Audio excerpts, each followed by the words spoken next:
I am no longer going to be celebrating my husband's birthday. I have been with him for 10 years, 10 birthdays. First birthday spent together, he suffered a huge loss.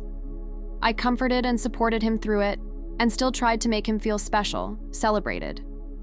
Over time, I learned his birthdays growing up weren't great.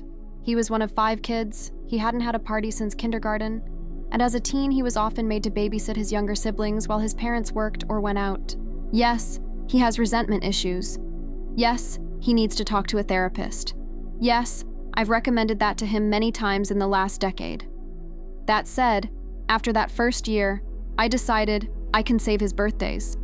And I've gone above and beyond, within my means, to make each of his birthdays special. But every single one has been a self-fulfilling prophecy of doom. Nothing I do is correct.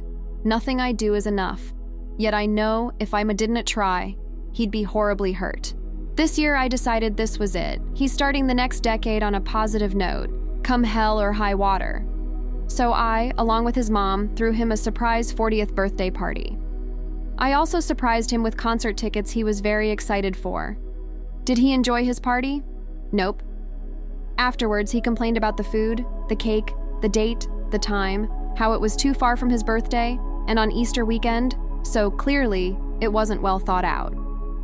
Complained about people who came, his sister, who he doesn't like, but they've been cordial so my MIL didn't think it would be a problem, and about people who didn't show, about how long or how short people stayed, about how I spent too much money on the party and tickets and that I shouldn't have.